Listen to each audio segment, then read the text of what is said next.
This is Inside the SCCA, presented by Mazda Motorsports. We are in Lincoln, Nebraska for the 50th Solo Nationals. I'm Brian Belansky, and this is day 2 of the event competition. There were festivities before day 1, but day 2 of the competition. So the people who are racing today and yesterday and today, they're wrapping up their competition today. At the end of today, we will be naming a bunch of, or not naming, but awarding a bunch of SCCA national champions here. And that is how this system works. Tomorrow there'll be 2 new groups going, and we will get them with you. We'll get them all that information for you as well tomorrow. We got a ton of stuff coming for you today from the Solo Nationals. Looking forward to bringing it to you. Let's get right to the interviews. We'll get those to you right now.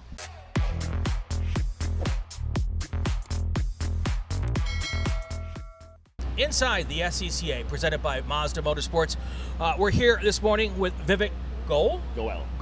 See, I should have asked that. I always wait to after I start the record to ask that question when I should ask beforehand. Last year's C Street National Champion. That's right. Congratulations for that. Thank you. And then you made what some would consider the insane decision to switch classes. Some might consider that. Some might consider it a natural progression where once you get your championship in street, move up one level to street touring and try there. When I was here Monday night for the awards, they were doing trivia, and there's a lot of people who've won national championships in multiple classes. So maybe it's not quite as insane as it makes sense to me. Yeah. Maybe I would think I would try to get a couple in one class before switching. Yeah. What are you running this year? I'm running the same car. It's a 2019 ND Miata. Okay. Switched to the STR category. So it's the next category up from the street category. So from C Street to STR. And what did you have to do to the car from one progression? What were the upgrades? Yeah, so the street touring category, basically the philosophy is to allow the common, kind of street level mods that people usually do. So lowering springs, different shocks. It allows for an intake, a header, an exhaust, a different tune on the engine. You can't touch anything internal to the motor. And they allow a certain amount of mild lightening to the car, let's say, where you can take out the stock seats and put in some aftermarket seats. So it's that sort of thing. So it's kind of like what we would consider tuners in the enthusiast world. That's right. Yep. So it's kind of a tuner level upgrade. That's right. How much difference did that make in the car? So if I can be frank, this is if someone didn't know what autocross was and you described the sport to them, and then asked them, all right, now imagine what car would do well at that. It's basically the STR Miata. It is fantastic because in C Street the car's plenty fun anyway, but the balance can be a little bit tricky to nail once you put a big front sway bar on the car. But in STR the balance is just so good. The car's still small and lightweight. It's an absolute joy to drive. And there's like 100 of them, right?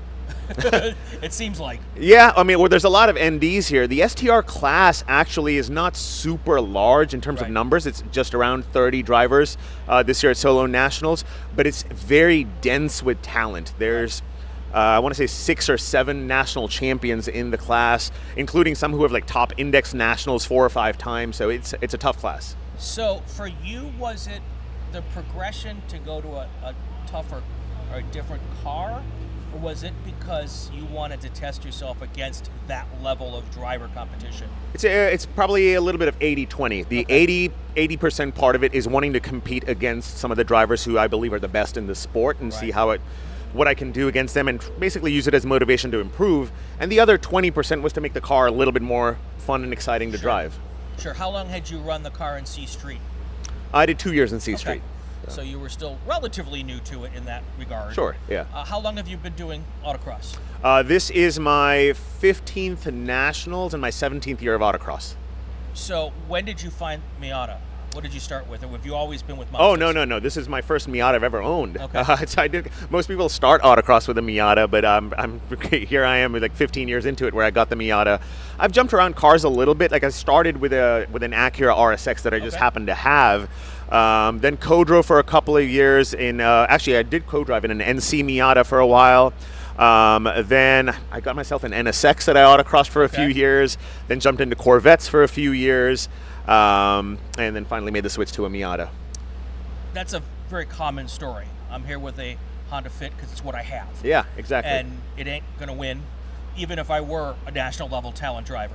It's just not the car for the class. Yeah. But now I'm sitting here seeing all of this, going to myself, okay, what am I going to get next? Yeah. I want a Miata because there's so many Miatas out there, and that would be great because I'd have other competition to test myself against. Yeah. Or do I want to go with something completely off the wall because it's cool and fun? Sure. Haven't decided yet. But that progression seems to be really kind of familiar for people. It is in a way, but I mean, I think some of it also boils down to what your motivation is, right? Some people like tinkering with a car or driving something unusual. Some people like winning. For me, weirdly, of course, winning's important, but it's not my primary goal. My primary goal is improving. Okay. And by improving, if it results in a win, that's great, but my primary goal is just to try to keep getting better. Well, and I can do that even with my car that's not good for my Exactly, class. I can yeah. measure myself against myself. Yep. There will get to be a point in time, I hope, where I'm as good as the car will allow me to be. Yeah. And that's probably when I can make a switch, although most people don't wait that long to make the switch. Yeah. Do they? They always want to buy speed, buy horsepower. That's right. Unfortunately, you can't buy talent. So, but you can work hard to get it. Exactly. You can work hard, and you know, like I've managed to have a decent amount of success in this sport, but I am not a natural at this. I was awful at it for many years. I feel better then. I mean, there's room for me to grow. There's room. I think there's room for everyone to grow, right? I mean, Yeah. driving is a learned skill. Sure. Like, you know, sure, there's some innate talents that can help Right. you progress faster than someone else, but it is at the end of the day a learned skill, and it's something that anyone can pick up. So this is your 15th Solo National. This is my first. Yeah. I'm seeing things here being done with cars in preparation I've never seen before. Yeah. So one of the things I walked up to somebody this morning. I said, okay, I'm going to ask the dumb new guy question. They had their entire car wrapped Yeah. in like the foil stuff that Sure. you use to keep the heat out of the inside of your car. Yeah. So I asked the question: are you trying to keep the heat in, or are you trying to keep the heat out? And they were telling me you're trying to keep the heat in the car. Yeah.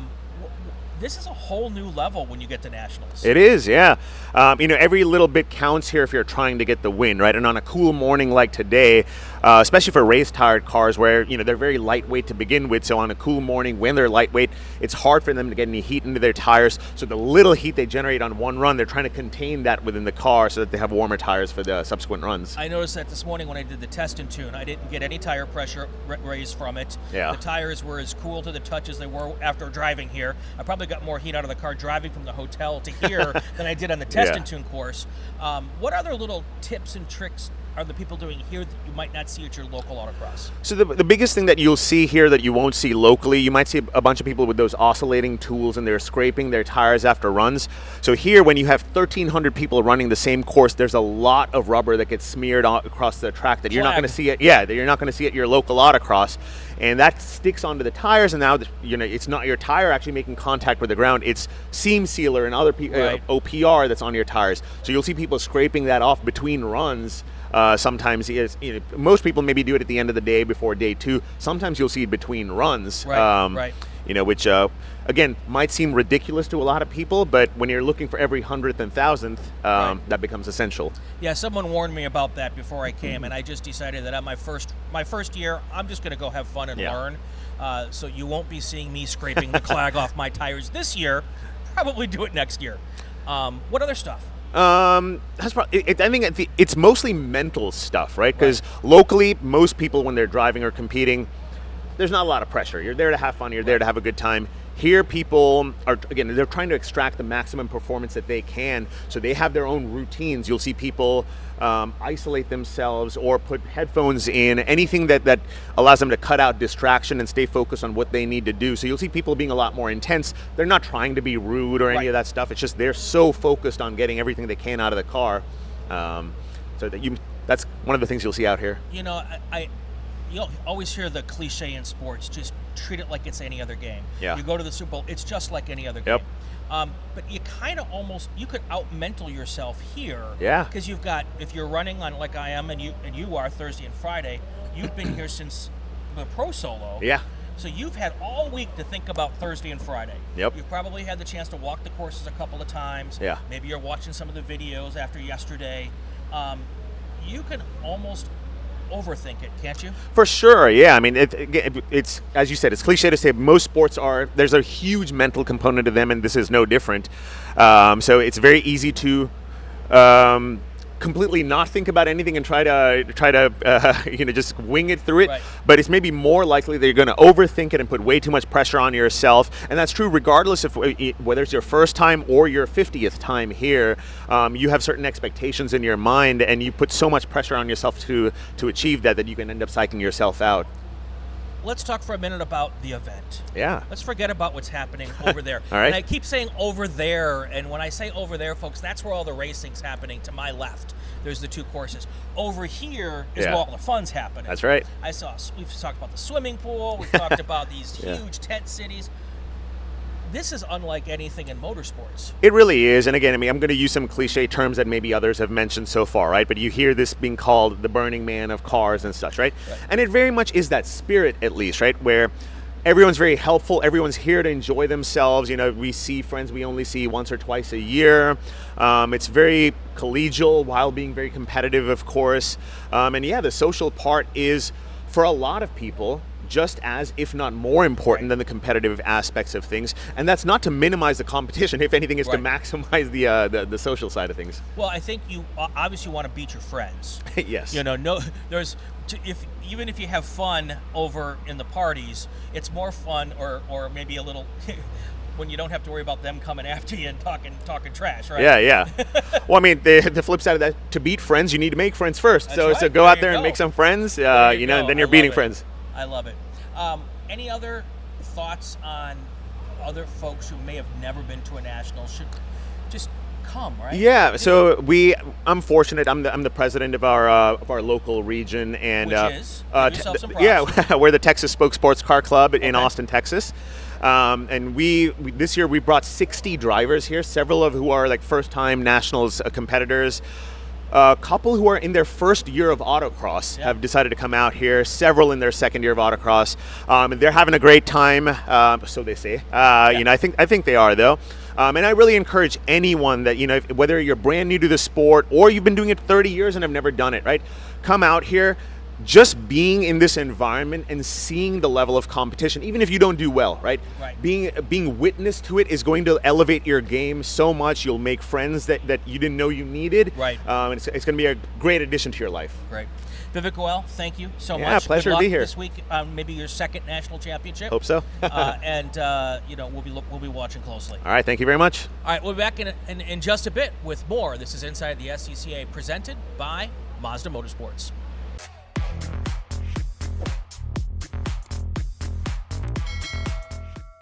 Inside the SCCA, presented by Mazda Motorsports. We're here at the 50th SCCA Solo Nationals, Lincoln, Nebraska. Eric Peachy is here with me. Eric, you are a Dodge Viper driver. Yeah, dream car of mine, and I'm just happy to have my dream car here. That's cool. We all have our dream car. I'm 53. I still don't own my dream car. So you're not 53, right? How did you manage to work all of that out? A lot of saving, sacrifice, hard work, and a little bit of luck. Yeah, nothing wrong with any of that. So you're a Cam S. Yep. Viper driver. Yep. Just got done competing, so you're done for the whole deal. Yep, both days done. And I understand you're in the trophies. Yeah, 5th place. 5th place, great. So how long have you had the Viper? I've had it. It's been 3 years, just over 3 years. Okay. 3 years and a few months. Yep. And is it pretty much stock? What have you done with it over the 3 years? As far as the Cam car goes, it's pretty much stock. Yeah. It's bolt-ons. It's tune, wheel suspension, and slightly modified factory aero. Okay. So. How long have you been doing SCCA stuff? You said 3 years with the Viper. 3 years with the Viper. It's been about 6 years doing autocross. Okay. How did you find us? A friend actually at a car meet invited me out to autocross. Okay. And it just went from there. I was hooked pretty much right away. Where are you from? Manheim, Pennsylvania. Pennsylvania. Like south central Pennsylvania. Okay. A pretty strong solo community there? We have a decent group. There's a lot of fast groups around us. Sure. But we have a decent group as well locally. What is how many times have you come to nationals? This, I believe, is my 5th time. Okay. What was your experience the first time you came out here? kind of just a mind blown, just amazed at the size of the place, the between the two courses and the practice course, all the amazing cars, the huge crowd of everybody knowing each other. Right. I've been asking that first time question a lot this year, this time, because it's my first time here. Oh, okay. And I didn't know what to expect. Yeah. Everyone told me it was huge and enormous, and you really can't put that in your brain till you get here. Right. And so I'm experiencing this whole thing my first time, and competing as well. And it's really kind of it's just kind of crazy, right? It really is. I mean, and it's been here for so long that there's kind of a rhythm to it. The parties and the it takes a few years to get into to be able to actually take advantage of what it all offers. Yeah, I've been kind of out of sorts all week, and thankfully I don't run till tomorrow. So now I feel like, okay, tomorrow will come, and that will be a whole new experience, and I'll figure it out as we go. Yeah. But if I had come in like last night trying to compete tomorrow, that would have been. I'm so glad I didn't do that. Yeah. What is in your class? Is the Viper? I mean, there's not many, right? Yeah, there was 3 of us. Okay. Yeah. And what is the rest of the class made up of? Corvettes. Okay. And there was 2 Cobras, and a Solstice, but the majority is Corvettes. Okay. Is there one car that's the hot setup? Yeah. And it's not the Viper? No. Okay. Well, there's the C6 is probably the easy. The C6E is probably the easy button. Right. Just as in terms of parts availability, the lightweight chassis, budget to buy in. Right. And if you want to look at the hot car, it would be my brother's C6. Okay. Who ended up winning this year. But nice. Yeah. Oh, so when you told me that, so when I asked Eric to come over, he was going to bring his friend. I thought it was his friend, who was the Corvette guy. It's your brother. My brother's the Corvette guy. Okay. Yeah. Okay. Yeah. So I brought a different friend because he's busy doing whatever champions do. Of course. Well, you're gonna experience that sometime. I hope so. I guarantee it. Well, I don't guarantee it, but it sounds like you're well on your way. So how hard is like Thanksgiving dinner when is he gonna put that Champions Trophy right on the table? He's in the middle? pretty humble. He's very humble. Okay. Every now and then, he'll make light humor of it. Sure. The one time, it might have been the first time we co-drove here together. Okay. He beat me by a little bit, and we did the walk to go get the trophies in front of everybody, and he gets his, and he points at it. Yeah. like look at mine. It's better than yours. That's great. Even with humbleness, there's a little sibling rivalry there. There definitely is. Especially when we're driving the same car. It makes it. Sure.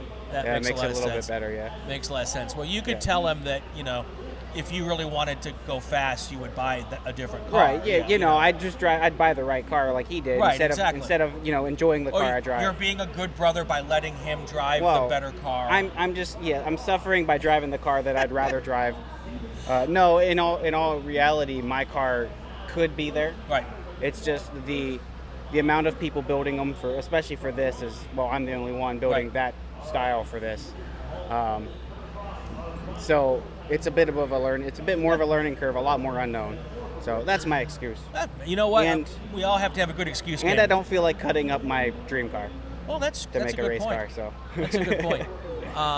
Is there more development to be done in the car? Oh, absolutely. Okay. Yeah. Without having to cut I still have a little bit. Okay. Yeah. I still have AC and factory seats and all that stuff. Airbags and so cats there's weight and to be factory taken mufflers. out. Absolutely. Okay. See, I like having the AC so that when I'm sitting there... that's never going to go. Yeah, so when I'm sitting there waiting to go and it's 100 degrees outside, I can blow the AC I like to rub that in when I come off course and crank the AC That's right. on. Yeah. My problem is forgetting to turn it off when the light goes green. That's happened a few times. But Too good. So you are... it was funny. I was trolling Dan Dennehy. Oh, mm-hmm. When he introduced you to me yesterday. He said to me, you should be on the podcast because you're pretty rad. And then he said, pointing at me, he's kind of fun too. I'm like, okay, he's young, I get it. But my point is, if you were to look at the age demographic of who's here this weekend, right, you are definitely a small percentage at the younger folks. Right on the younger side. Yep. Most of the folks are, I would guess, probably 30 and over. Many of them probably been doing it for a very long time. How do we get more of the youth enthusiast to come and be part of this? That's a good question. And is it on you to bring your friends, or is it on me to be more welcoming to the youth? There's probably a little bit of both. Sure. A little more fun, a little less serious business, Yeah. I think would help. But then again, that would kind of ruin what we've created here with the serious business. Like, this is where you come for competition. Right. So that's a really tough balance to figure out, right? And I think, but what I think is important to get out there is that there is fun going on here. Yeah. And there's a lot of people who are competing because it's fun. Right. Then there's a segment of the population who's really trying to win a championship. Right. We know who we are. Right. You know I'm not competing for a championship this week. Correct. That may change down the road. Yep. But that's not why I'm here. You came to win, or at least try. I came to podium and came a little short, but so there's a spot here for everybody, right, regardless of where you think your place is in the sport, right? Right. I just worry that when I'm gone, and there's a lot of people here even older than me. There's I'm people that have been 53. doing this for a while. I know. They're not going to be able to do it forever. Right. And I'm trying to figure out, I consider myself a fairly hip, I'm not rad, a fairly hip. 50, You're fun. 50, yeah, I'm fun, thank you. A fairly hip 53-year-old trying to do things like podcasting, which I think, the younger generations are more interested in a podcast or something on YouTube. Yep. Trying to attract these younger enthusiasts to come play with us. Right. We need to do a lot more of that. Yeah. Probably the scariest part, it might try to say it without, ruffling too many feathers. No, ruffle. We love the ruffle. The political background, like just today off course, after the trophy ceremony, one of my friends had her first open trophy taken from her. How so? Someone protested a cone or something, and it went through after the trophy presentation. Yeah, it's tough. You can't really come back from something like that, Yeah. And when the politics get involved, it can be frustrating. Yeah. And I think sometimes outside people see that and they just, don't want anything to do with it. Yeah. And it's tough. I mean, if she hit a cone, I know that's legit. it's a tough sport. But some people will look at that as motivation. Yeah, I hope that's what she does. I think we can turn her into that. Yeah, so. yeah. But yeah, I mean, in the end of the day, yes, we're here to have fun, but it's also a competition. It is. And it needs to be fair. Right. And if I hate it, but if a cone was hit, a cone was hit. Yeah. It is tough though. But it's I hope the fun outweighs all of the rest of it. Yeah, I hope so. At some point in time. All right, so what's next up for you in this whole thing? You just going to keep working on the Viper and come back and do it again next year? I hope so. Try to come back a little faster. Very have cool. a little more fun. That's one of the things I like about this. It's kind of like golf in the stick and ball world, where you're really competing against yourself. Yeah. Yes, you're competing against other people, but no matter where you are on the field, whether you're in the back half like I am or in the front half like you are, I know that I want to go out next time and do better than I did this The time. mindset is always, how can I improve Right. me? It's never, Right. how can I catch these guys? Yeah, So, absolutely. Yep. Eric Peachy, thank you for joining us. Appreciate you for having me. Congratulations on Thank you. 5th place. Thank you. And we will do this again next year, hopefully. Sounds like a plan. All right, it's Inside the SCCA, presented by Mazda Motorsports. We'll be back with more right after this.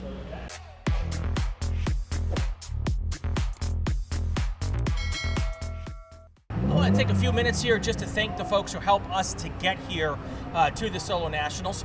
We wouldn't be here at all without our presenting sponsor, Mazda Motorsports. Mazda Motorsports does a ton of stuff for the SCCA and for club members. If you want more information about all the different things that they do, go down into the show notes, and there are some links there. There's links to all of our partners in the show notes, so head on down to those and take a look at that. Also, check out this really cool Mazda Motorsports lid. It is brand new, part of the Mazda collection. You can also catch that on the link down below. I also want to do a big thank you to the good people at Roadkeeper. Roadkeeper is the official in-car camera of Inside the SCCA. They've provided me with a really cool link, and we're going to get those videos up. They may not go up till next week because I've got a lot of stuff going on here this week, but we're definitely going to get those videos out. I've already looked at the preliminary stuff, and they look really, really amazing. If you need a well-priced, really well-made unit, roadkeeper.com. Also, Goodyear is one of our longtime partners here on Inside the SCCA. They've helped me out with a set of Dunlop tires. That's one of the Goodyear companies. Dunlop makes a great tire for autocross, so that's what I'm racing on this weekend, or this week anyway. So if you are looking for race tires, go to GoodyearRacing.com. Again, the link is in the show notes. So it takes a bunch of help to get here. We really appreciate all of it, and we will continue to do this fun work with the help of our partners, and we can't thank them enough. All right, let's get right back to the interviews.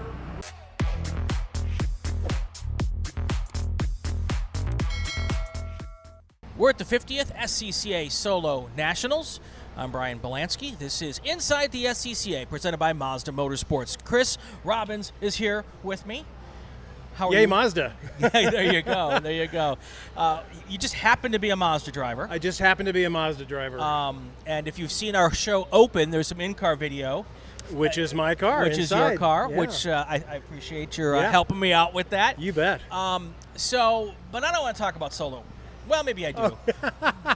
But you got a lot of irons in the fire. You got a lot of logs burning in the SCCA. I don't know how many people outside of the national office know how many people in the national office there are and how hard we work. Yeah. And how few of us do so much. Well, it's amazing. The short story to that long story is there aren't many. That's there right. aren't many people in the national infrastructure of the club, the paid people, the people who have to get all the stuff done that the board of directors and the membership tells them to do. That's right.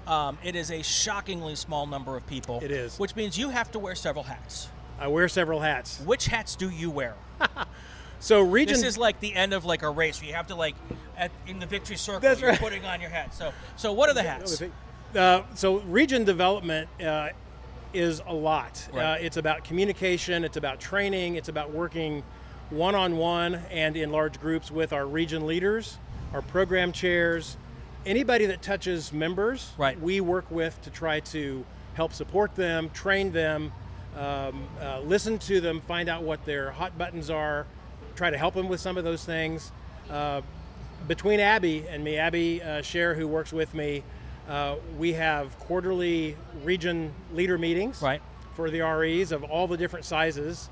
And those have doubled in size, by the way, this last year. Abby did a really good job of really getting the word out and doing great. So really it's about communication, training, and support for our region leaders and our program chairs and things like that. Before we get a little deeper into something, and we're going to talk about training in a minute. Communication is a thing that this club does better today that I believe it has ever done in the 30-plus years that I've been a member. Yes. Is that a top-down? Is that a Mike Cobb down initiative? Or, because I coming to Solo Nationals, as a competitor, I was receiving an email every week. Right. And then when we got closer, it was 2 emails a week. And Nikki Edwards is the one who was helping with all of that, or maybe even doing all of it. Right. But I don't remember getting that kind of detailed information. The information on the website about Solo Nationals, rock solid. Yeah. That's a big deal, especially when you have a small staff. That's exactly Communicating well solves a lot of problems. It is the number one thing that we are dinged for, and the number one thing that we work on. Right. And being from the understanding it from the inside, you know how important communication is And if somebody says we aren't communicating enough, they aren't. Right. It's not getting to them somehow. Right. And it might be the email address is wrong, or Right. they've unsubscribed from something. But we send out so much information, and we really hope that people read it, because it really is good stuff. And communication is kind of free.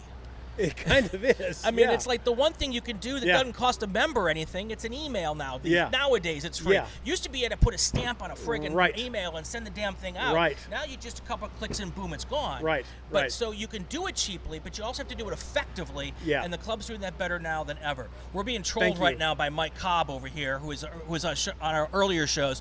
He doesn't have to. Oh no, here he comes. But I just want to tell you, just a few minutes ago, this guy here, like our club president, was filling up the beer bathtubs here. Well, they found out very quickly today I couldn't drive, so they gave me a job I can handle. So this might be the 3 slowest guys here at yeah, the slow. I yeah. don't know, but I won't speak for you guys. I'm going to be one of the slowest ones. But yeah, I mean, the communication has been fantastic, and I want to give you guys Thank you. A props on that. It's top of our list for working on. And as many of people at National know, if you weren't doing a good job communicating, I'd be telling you about it. So and we'd want it. We'd want to hear that feedback. And as a professional communicator, that's always my Yeah. crux. I'm like, it's the easiest thing to do. When you do it well, it eliminates problems. Absolutely. Moving on to something that I'm really excited about. We've teased it on the podcast a couple of times. Right. There's a whole new way to train people in the SCCA. Oh, is there ever? It took a while to get it together. Yeah. But it has now launched. Yes. Tell us about it. Yeah.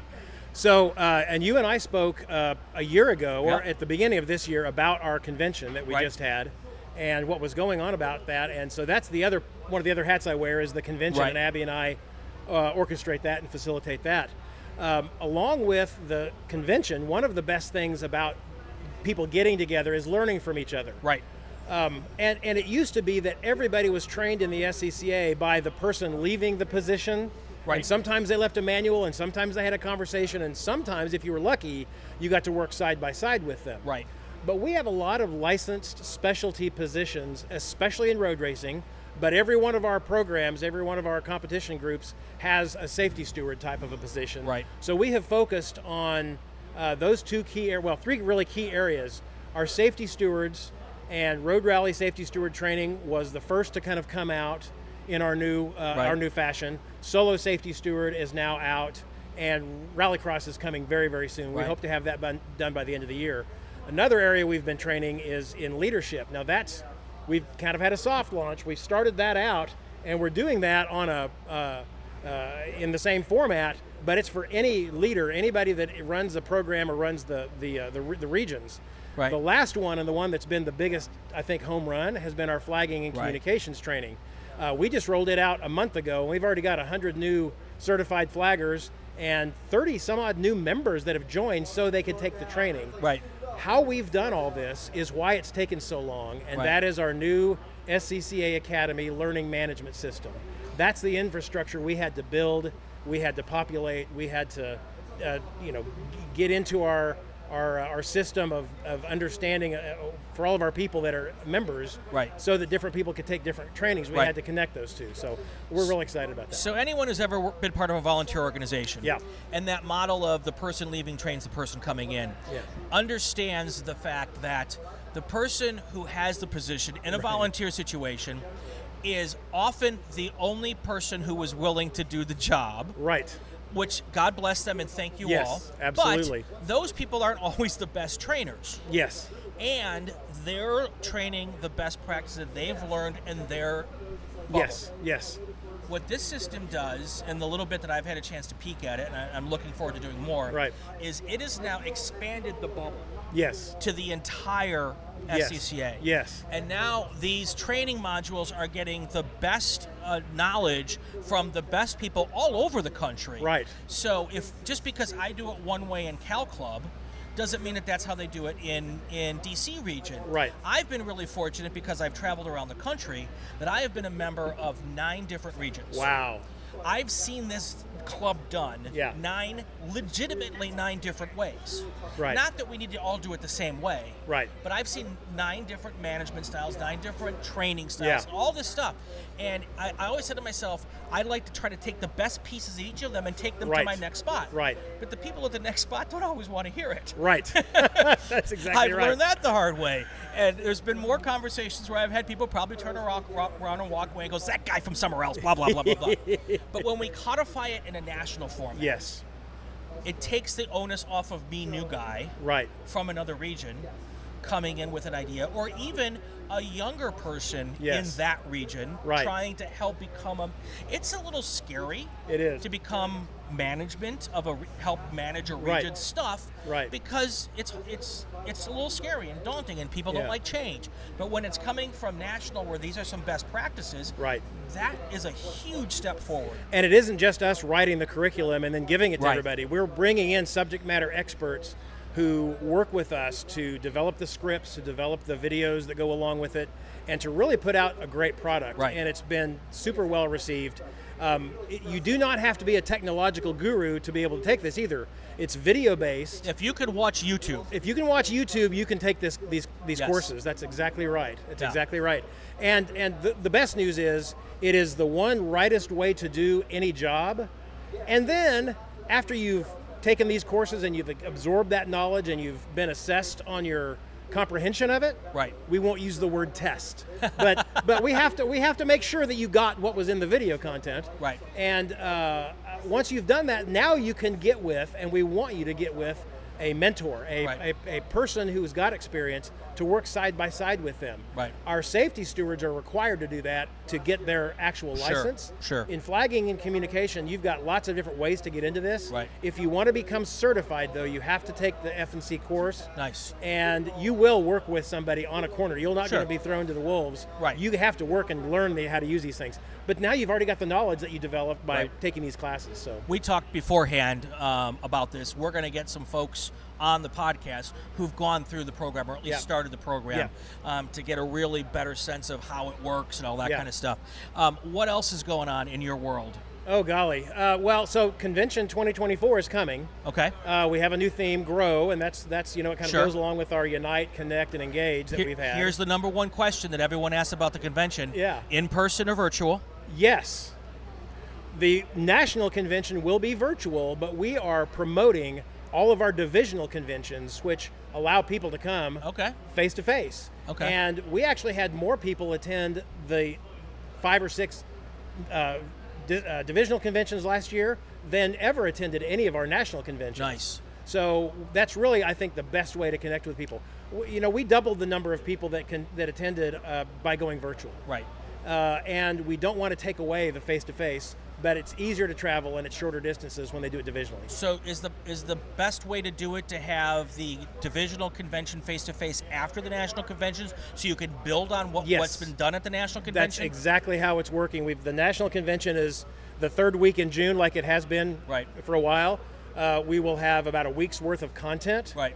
that's available free of charge to every member. And then, starting about 2 weeks later, we have just about every weekend for the next 6 weeks or so Right. filled up with divisional divisionals. conventions. And the national office goes and supports those. It's where they get to have training live. It's where we get to socialize with everybody. Right. It's a great time. So I never made it to a national convention in person, because they Yeah. were usually in Vegas. Yeah. And I lived on the East Coast, and I wanted to spend my money to go racing, not Right. go to talk about racing. Right. Which is ironic, because now all I do is talk about racing. Right. But so when I moved to LA, I'm like, oh, great. I now live so close to Vegas, and I can go to a national convention, and then we stopped doing them. So Oh, yeah. it's just Yeah. the way my life works. I get it. I get it. Yeah, and it's been fun. I've had the opportunity to be a keynote Yes. moderator Yes. for several sessions, and have had so much fun doing that. The quality of the people that you're able Oh. to bring in, and I think that's probably helpful by doing it virtual, because It it's is. easier to schedule people. It is. And get It them to is. sit down and commit. It's really been pretty successful in my opinion. You voiced probably the largest concern of anybody wanting to travel or hoping they could travel Right. is the cost and Right. the time. Exactly. And if you're shorthanded on either one of those, the best thing about the virtual convention is you can attend live if you're able. Right. But we record all the sessions, and they're available in the member account portal. You go back and watch them. Forever, right? Forever, yeah. Well, we've got 3 years worth in what there I'm right saying now, is they're so- going to stay there Yes. in perpetuity Yes. as long as the system doesn't crash. Yes, yes. Exactly. Or if we put them in the archive someplace. Sure. But yes, we'll Yeah. have the newest, latest, greatest in there. That's so cool. Anything else we can, because I've already stolen you for 13 minutes and you just got out of the car and we're about to have a party. Yeah. So any one last thing you want to point on before we let you go? No, this club has meant so much to so many people for so long, and all we're trying to do is enhance that. We're trying to make sure it's easier to connect with each other, Right. to connect with us in the national office, that we have better events more often, and that we spend our money and our time in the places that's going to give our members the Right. most bang for their buck. And so we're constantly trying to improve it. Those people that think that we're just trying to make their lives Right. more challenging, not true. So I want to thank you and the staff because you're always really quick to jump on a podcast. It's really easy for you to come on and talk with me when everything's good. Yeah. Yeah. But we've also had folks come on when things weren't so good. Yeah. And we've had good conversations. And that is one of the reasons why I keep the podcast independent from the club. Right, We work right. really closely together. Right, We talk right, all the time. right. But the club doesn't pay me to do this because I want to be able to be critical constructively Yes. when possible Yes. or when needed. When needed, I yeah. don't like having to do it, but Right. we do have No, to have and- conversations And we sometimes. appreciate the feedback. And you guys have always been quick to respond and be part of the show when when it was a great conversation and maybe when it was not such a Yeah, great conversation. And I really appreciate that. I think the members appreciate that too. I think the vast majority do. Most of them do. Yes, You can't make yes. everybody happy No. all of the time. Trust me, I get That's the right. comments in the YouTube comments. right. And as I learned this year when I was just doing the Super Tour announcing, I it's 26 classes. Yeah. Race one of the year. It's impossible for me to be an expert in 26 classes. Right. Especially on race one of the year. And I said something that was improper about Formula 600. And those folks were very quick to correct me. They were very passionate. Very, very passionate. So I understand the not being able to make everybody happy all Yeah, the time, but we do yeah. the best that we can. We So, do the best we can. That's right. Anyway, Chris Robbins, thank you so much for Thank being you with for us. asking us, Brian. Appreciate you for everything that you do. You betcha. And we're going to get back together and do more stuff down the road. Pleasure. All right, this is Inside the SCCA, presented by Mazda Motorsports.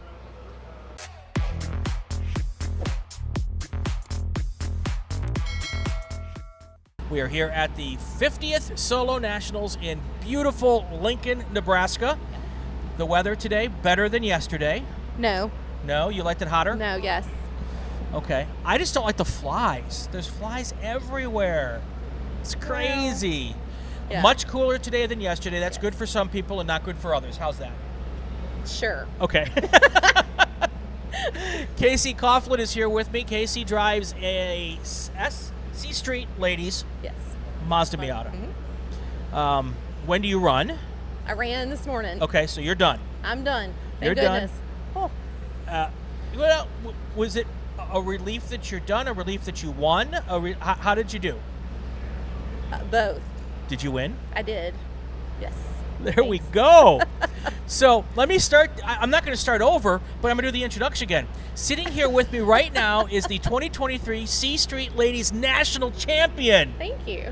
I didn't even know that. See, I'm so prepared.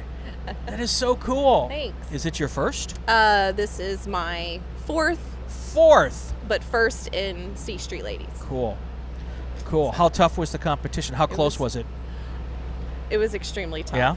Yes. Matter of fact, I forgot that we drove yesterday, so coming off the course, I wanted to stop in the chute to see the Right. Langley was my competitor, and wanted to see her time, and I saw that she had a faster time.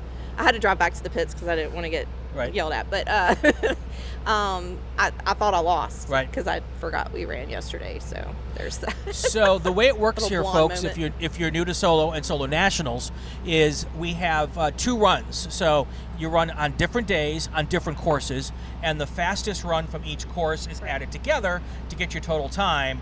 So as they say, you can't win on the first day, but you can lose on the first day. Absolutely. So you won on the first day. I did. Because you didn't do quite as well on the second day. No, I did not. Did you think you'd done well after today's run? Did you feel good today? I felt good about my runs. Yeah. However, if her first run had been clean, Right. it would have been all over. But yeah, I mean, I felt good with my runs. Right. That's how I look at it. Just making, I need to focus on me because Yeah. I can't control what anybody else does. Yeah. I can only control what I do. Of course. So. Of course. So how long have you been coming to Solo Nationals? Approximately. So 9 years. 9 years. Okay. This was my 4th or 5th event ever. The first time you came. First time I came. Yeah, I kind of got thrown in there. So, I keep telling the story. Maybe I should stop. When I decided to come out here, I was told I had to run because I was just going to come out and podcast. Mm-hmm. And I'm like, well, I haven't done this in a while. And they're like, we don't care. You should come and do this. I hadn't done a solo prior to this summer since 1992. Oh, wow. Yeah. Did a couple this summer just so I kind of remembered how the whole thing worked. Right. Gonna have a blast. Not gonna win. It's okay. It's all good. So you came here on your 4th event ever, 5th event. Yeah. How was that experience? Yeah. I remember my husband yelling at me. We were in a Civic STS Okay. car. I don't even know what year. Yeah. And he was like, go faster. And I'm like, I'm going as fast as I can. And he's like, those other girls are doing it. And then my last run, I took 4 seconds off. Yeah. And I got out the car and I'm like shaking. Yeah. So anyway, it's been a journey. So what's the allure for you coming to these events or just doing solo in general? Me personally, I love the people. Yeah. My husband probably fusses at me more about like, we've got to do this. And I'm like, I'm over here just chatting. I need my social time. Of course. So I love the people and just getting to hang out with people. And I get to see people and meet people from all over. And that's so exciting. So you're from like New England, right? No, Baton Rouge. Sorry. I knew the answer to that Deep question. South. Yeah. So you do like the heat. That's why Yes. you preferred yesterday. Yeah, I mean, it's been hot here, don't get me Right, wrong. right. But, 100 and low humidity Right. is a lot better. Where Sure. we came from, it's Right. 100, 104, and 90%, 95% humidity, so it's Does great. your car like the warmer temperatures better? Not too hot, Right. but I would have preferred it to be a little bit warmer than this morning. That's all. Just a little bit. Just Okay. a little bit. Just a little bit. Yeah. Not asking for much. Just a asking. little bit. Yeah. What's the secret to coming here and being fast? I am big on mental game. Okay. So my mental game will probably start next week Okay. for next year. Already. Wow. Yeah. Can you out-mental yourself though? Yeah. Yeah. I find visualization works a lot, and so I practice that a lot, and thinking back on like times that you did well and how the car felt. Sure. And I'm giving all my secrets away. No, that's okay. I need all the help I can get. It's just you and me talking. No one's watching. Really. No one's going to see this. Don't take my advice. It may not work for you. I'm joking. And C Street Ladies, that's a stout field, isn't it? It was. I was pretty nervous today. Yeah. Yeah. I was nervous yesterday too, but even more so today when I had to put it down on my last run. So is it harder going into today with a lead? Because you did well yesterday, right? Yeah. Is it harder going into day 2 with a lead, knowing you got to keep it, or is it easier to come in like a tenth down, knowing you got to step it up on day 2? I mean, personally, Just for you. I like to come in with as big of a lead as I can, Okay.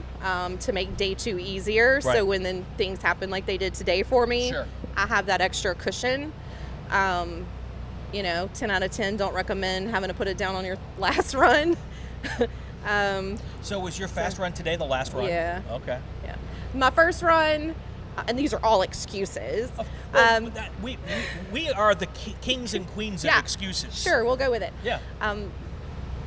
My first run, I I guess when I was shifting, I hit the windshield wipers, and they turned on Nice. before I even went through the light. So I'm not the only one that does that. yeah, it was fun. And then I thought I turned them off at some point during the run, and they Right. still were going.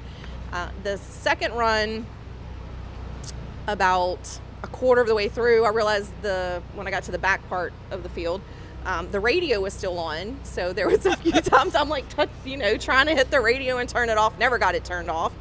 So the third run, I was like, let's turn these windshield wipers off. Let's turn the radio off and mute it. And so Yeah. that seemed to have helped. My goal is to always remember to turn off the air conditioning before we go. Yeah. You know. I 'Cause- typically do that before. I had the heater on this morning. Well, of course, because it was hot. It's I mean, silly. cold. I mean, going back to this weather thing, Right. like this is like Christmas weather this morning for me. So like we go to Christmas in shorts, like, I love it. so yeah, this was cold. But yeah, no, I try to turn that off whenever, right as I'm leaving grid. Right. So There's a logistics part of coming here that I think it's hard to imagine till you get here. Yeah. Because when you do your local solo, sometimes it's a weekend.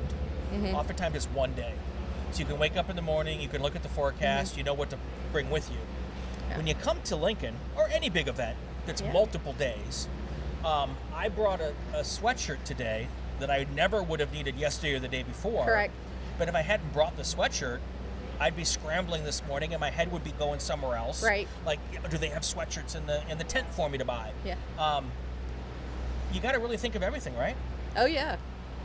You always bring your rain tires. You always bring your rain Wait, gear. what kind of tires? Rain tires. I'm just going to put my all-season radials back on. Oh, if, those are fine. if I need to. So you have to pack for all seasons when you come here. I've been here before where it was 40 degrees, raining, windy. I've been here this weekend where it's hotter than Hades, and I was here during the flood. So, Yeah. I mean, you So- got to prepare for everything. We've been pretty lucky that I guess this year. Yeah, Just some wind. wind is good. Yeah, when I saw you yesterday, you guys were trying to wrestle a canopy down because it Yeah, was that getting was a little windy. And I'm like, I'm 5'6". I'm no help to Yeah, anybody in this situation. I don't know how I got caught in that, but anyway, I helped. Let's talk for a minute about the non-competition side of this Mm-hmm. event. You seem like you have fun with things. Oh, I love coming here. It's a lot of Yeah. fun. What's the best part? Again, I'm a social butterfly, so No. yes. So Crazy. I love talking to people and getting to know new people. Yeah. I find that's really interesting, and I mean, I probably have met somebody from every Everywhere. state, Yeah. which is cool. Well, you've got that Louisiana charm too. Oh, well, thank you. Yes. Yes. Yeah. The New Orleans is one of my favorite places on earth. It's not one of mine. Yeah. What's that? It's not one of mine. No? I stay away from New Orleans as much as I can. Okay. But I mean, it's I like it does food- have the charm. I like food it's and the jazz. food. Yeah. I mean, No, but I so- live there, so I mean, it's one of no- those situations. No one's shocked when I say I like food. But oh, that's so Oh, cool. I like food too. I don't skip meals. There you so go. yeah. There you go. Thank you. Thank- Congratulations. Thank you. We'll get together again next year and talk about maybe your 5th, right? Hopefully. That'd be Cool. awesome. Cool. Awesome. It's Casey Coughlin, the 2023 C Street Ladies National Champion. This is Inside the SCCA, presented by Mazda Motorsports.